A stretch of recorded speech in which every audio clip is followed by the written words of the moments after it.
अब एक एक तो जाहिरी है, जैसे नासिका एक है ना, जाहिरी हो गई, लेकिन नासिका क्या कर रही है, देख भी रही है। रश्मिमैन कैसे देखेगी नासिका, प्रेजेंट करें।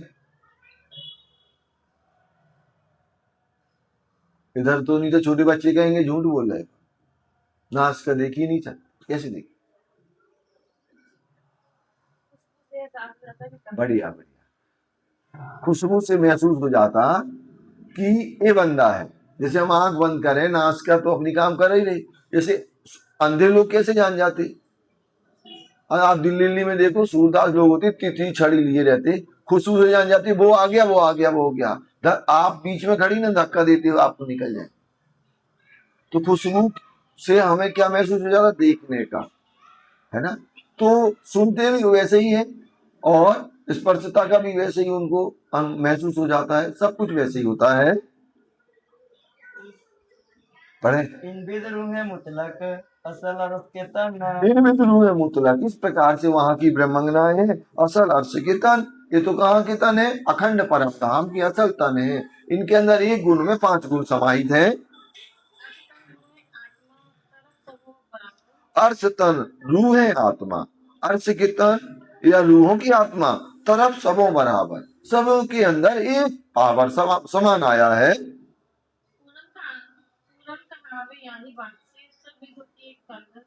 पूर्ण कहावे आई बात से, इसी बात से वो क्या कहलाते हैं, संपूर्ण कहलाते हैं। सब विधों एक आदर, और सब में सामर्थ्यता किनकी है, कादर की। कादर इधर किनको कहा गया, राजी को कहा गया। तो कैसे सारी ब्रह्मंगनाएं अपने युगल स्वरूप राज श्यामा जी को घेर के बैठे हुए हैं। सबो सुख पूरन हक्का। अब ये 12,000 सखियां बैठी है ना, तो सबके दिल में जुदा जुदा सुख आ रहा है। राजी हमें ऐसे देखें तो राजी वैसे स्वरूप में दिखते हैं, राजी हमें इन अदाओं से रिझाए तो उनको राजी उन अदाओं से रिझाते हैं। मतलब वो स्वरूप सबको बराबर सुख दे रहा है। कहाँ, चांदनी के ऊपर। सबो सुख पूरा रखा, रूहे लेवे दिल चाहे। ब्रह्मंगनाओं के दिल में जो चाहना होती है वो सुख हमारे धाम के धनी देते हैं। अब और देव एक नमूना, महामती श्री प्राणनाथ जी कहते मैं एक और नमूना बता रही हूँ आपको। इनको ना पहुंचे सो, लेकिन राजी को नहीं पहुंच सकता वो, लेकिन मैं देने के लिए तैयार हूं। लेकिन अगर मैं नहीं कहूंगी तो ब्रह्मंगनाओं का हृदय कमल में कैसे समझ में आएगा, कैसे वो समझेंगी। एक जरा इन जिमी का, अखंड परम धाम का एक जर्रा है ना, उसका इतना तेज नूर है तो लगता है जैसे आसमान में समाहित ना हो रहा हो। इनको ना पहुंचे, एक जर्रा इन जिमी का ताको नूर नमाया, आकाश में समाहित नहीं होता, इतना प्रकाशित है। तो आप सुंदर साथ जी देखें कि वहां की जो जमीन है, कंकड़ में इतना पावर है, तो वहां के हीरा मानिक मोती पन्ना 5 नीलवी में कितना पावर होगा। आप इन पर विचार करें, इनके ऊपर प्रकाश डालें। सो जबेर आंगू रूहन के अब दे रही हैं। अगर रूहों का नूर देखना है तो जबीरों का कोई अस्तित्व तो नहीं है। सो जबेर आंगू रूहन के कैसा दिखावे नूर, ब्रह्मंगनाओं के सामने इनका क्या नूर है, किनका, जो आभूषण धारण कर रहे हैं, जो वहां के जवाहरात है।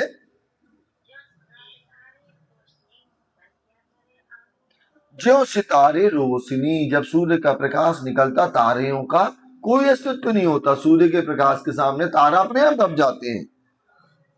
क्यों कर कही जाए तो बल क्या करे आंगू सूर, तो ये सूर्य का प्रकाश के सामने इन तारों का प्रकाश क्या करेगा। वैसे ब्रह्मंगनाओं के अंदर इतना नूर है कि उनके जो आभूषणों में जो है ना, उनका प्रकाश का कोई अस्तित्व नहीं। और आप उस जर्रे की बात बताई भी, जर्रे का कोई अस्तित्व नहीं, किनके सामने, जबीरों के सामने। और जर्रा में कितना तेज नूर है, आसमान तक जाता है। ऐसे वर्णन कर रही हैं। आंगू रूह सूरत सूर्य के, अब आगे किनके, रूह की जो सूरत है तो सूर्य के समान है। जबीर गए ढपाए, वो क्या हो गए, जवाहरात सब ढप जाते हैं। तो सोवाहक जात की, महामती श्री प्राणनाथ जी कह रहे हैं, सुसोवाहक जात की क्यों कर कही जाए, तो धामधनी की शोभा को कैसे कहा जा सकता, क्या उसकी उपमा दी जाए।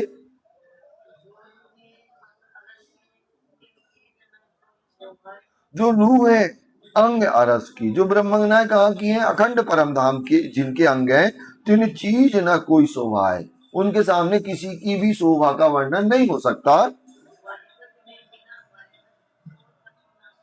तो ऐसे अखंड परम धाम जो बाह्य गति है, वहां बाह्य गति एक दिल के अलावा और कोई भी समाहित भी नहीं हो सकता।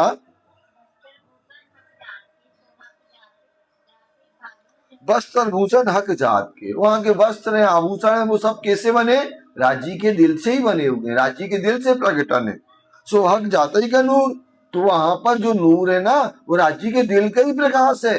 चाहे उनके वस्त्र देखें, चाहे आभूषण देखें,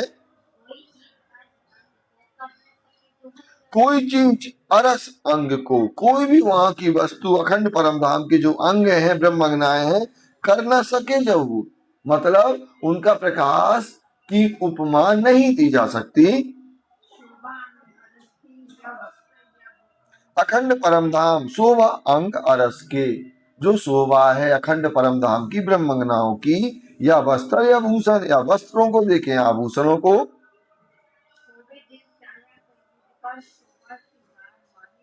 तो ये ब्रह्मंगनाओं का दिल चाहा श्रृंगार होता है। वो भी दिल चाहा कई विध का, सभी ब्रह्मंगनाओं के दिल में जो चाहना होती है, वैसा श्रृंगार उनके स्वरूप में दिखाई देता है। शोभा श्रृंगार माए के, एक खिन में उनकी शोभा सुंदरता दिखाई देने लगती है। सो वहां का सोना चांदी या जो नंग है ना, बड़े उत्तम है। क्यों है उत्तम, क्योंकि राजी का ही स्वरूप है वो, इन रूहों के माफक, इन ब्रह्मंगनाओं के ही समान है वो। क्या वहां के जो वस्त्र हैं, आभूषण है, तो ऐसे वस्त्र आभूषण का श्रृंगार करके ब्रह्मंगनाएं क्या करती हैं, राजी को इश्कमयी नजरों से निहारती हैं, प्रेम और इश्क के साथ में। ये शोभा सब साज के, ये सारा आभूषण वस्त्र सुंदर सुंदर श्रृंगार करके रूहें ले बैठी अपना नूर, कैसे अपने धामधनी के सामने विराजमान होती हैं। सो आंगू हक बड़ी रूह नूर के, तो कैसे राजी श्यामा जी जो नूरमयी है, एक क्यों कर करूं मजकूर, उसका वर्णन कैसे करें। तखत रूह बीच चांदनी, अब तखत ब्रह्मंगनाएं मध्य में बैठी है, काय के चांदनी के। आपने अभी देखा ना, वो चबूतरे पर राज श्यामा जी को घेर करके 12,000 ब्रह्मंगनाएं बैठी हैं। बैठे बड़ी रूह खाबंद, वहां पर राजी श्यामा जी सिंहासन पर बैठे हैं। सो थम्बुआ चांदनी, तो अब ये पूरा घेरा बैठे, इनका एक थम्ब उठ गया सीधा इनके प्रकाश का, कि इनका ब्रह्मंगनाएं राजी श्यामा जी का एक प्रकाशमय थम्ब उठा, ऊपर आया पूरा चंद्र, और ऊपर क्या है, चंद्रमा है। अब दोनों का टकरा गया, किनका, चंद्रमा का और इनका। ऐसी शोभा हो रही है। तो जो भी आपको चांदनी दिख रही है, वहां पर सब जगह इन राज श्यामा जी ब्रह्मंगनाओं पर नूर प्रकाशमय दिख रहा है। ले स्वामी चंद्र रोशनी, और चंद्रमा की एक जो सामने रोशनी है, भय वो थम्ब एक ज्योत, उसकी भी एक ज्योति कैसे आसमान से जिमी की तरफ आती है।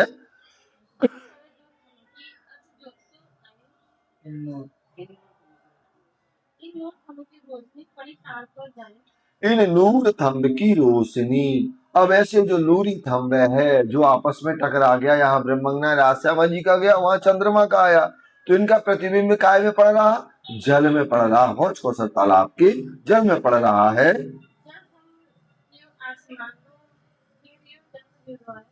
जल थम्ब क्यों आसमान लो, अब जल से वो क्या निकला, थम्ब निकला, लेकिन वो सीधा नहीं निकलेगा, लहराता हुआ जाए, है ना। तो जल थम्ब की वो आसमान लो, घेरे वो चंद गिरदवाए, कैसे चंद्रमा को चारों तरफ से उसने क्या किया, घेर लिया। जो कहां से निकल रहा, जल से निकल रहा है। जंग करें जोत थंब की। अब ये जो ज्योति निकल रही थंब की, कैसे आपस में ज्योत क्या कर रहा है, युद्ध कर रहा प्रेम का। अर्श जोत सो आए, अर्श में ये ज्योति कैसे चारों तरफ प्रकाशित हो रही है। मिली जोत जिमी बन की। अब जो ज्योति जिमी की बन की कहाँ मिली, आसमान से। आसमान की किन से मिली, इनसे। तो ये नूर आसमान क्यों समाये, इसका नूर तेज प्रकाश अब आसमान में दृष्टिगोचर हो रहा है। श्री महामती प्राणनाथ जी कहते हैं कि हे ब्रह्मंगनाओं, जो अखंड परम धाम की ब्रह्म प्रिया है, ब्रह्मंगना है, तो कैसे प्रेम के प्याले जो राजी हमें पिला रहे हैं, तो उन प्यालों को भर भर के पीजे हक्सों अरस परस। राजी आपको पान करा रहे हैं और आप राजी से अरस परस हो जाइए, तभी इन सुखों को आप प्राप्त कर सकते हैं। नहीं इधर तो पढ़ करके क्या हो जाएगा, कुछ दिन तक याद रहेगा और फिर निकल जाएगा। यहीं पर चौपाई को दोहरा लेंगे। पीजे हक्सों अरस परस, श्री महामती कहे मोमिनो, जो हो गए अरस, सो प्रेम प्याले लो भर भर, पीजे हक्सों अरस परस,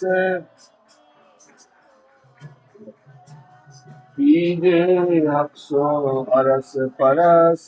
बोलो श्री प्राणनाथ प्यारे की नाम।